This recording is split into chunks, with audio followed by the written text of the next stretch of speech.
Iris, c'est juste une peintre qui, architecte de métier, se retrouve au chômage pendant l'embargo sur Haïti et est obligée de se traiter, de se guérir l'iris en ayant une approche artistique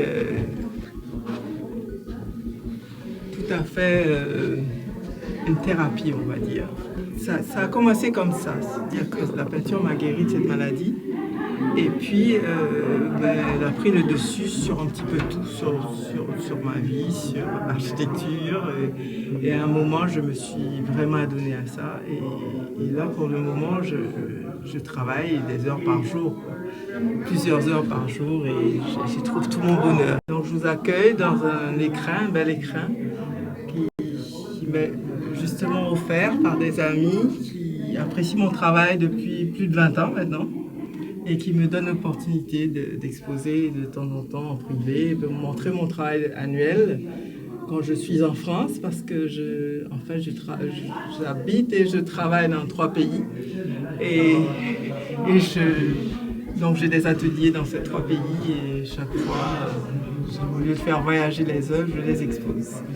Quelles sont les matières de prédilection? Eh bien, c'est de l'acrylique parce que, étant donné que j'étais malade aux yeux, donc je suis partie, j'ai pas voulu utiliser de l'huile pour pas avoir d'allergie en plus.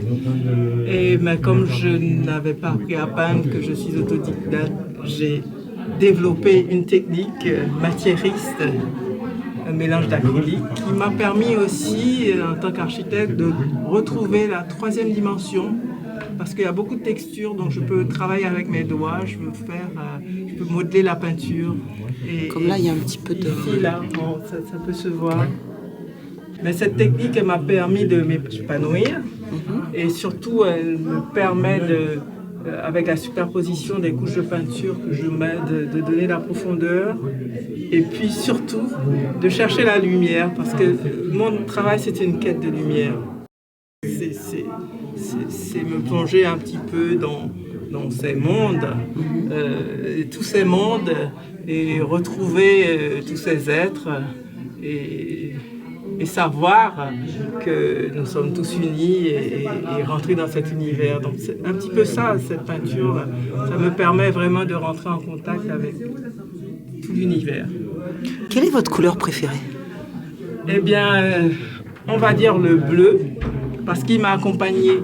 Vous savez, quand j'avais le problème aux yeux, j'étais obligée de rester dans le noir. Et la seule couleur qu'on voit la nuit, c'est le bleu. Donc j'ai commencé par travailler en bleu. Et quand j'ai été guérie, j'ai pu travailler avec toutes les autres couleurs. Mais vous savez, la couleur est très liée à la lumière, à l'environnement. Donc, dépendant du moment de la journée ou de là où je me trouve, dans quel pays et dans quelle lumière, il y a une prédominance d'une couleur ou d'une autre.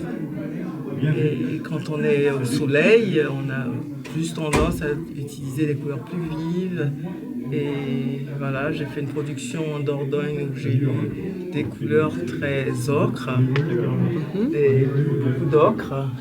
Et puis, mais par contre, le rouge revient souvent, même si c'est pas ma couleur, on va dire, c'est une des couleurs que j'aime beaucoup, qui est vibrante et qui me donne de l'énergie et qui me permet chaque fois de me réveiller. Mais toujours, le rouge il est accompagné de l'or. Et l'or, il est partout.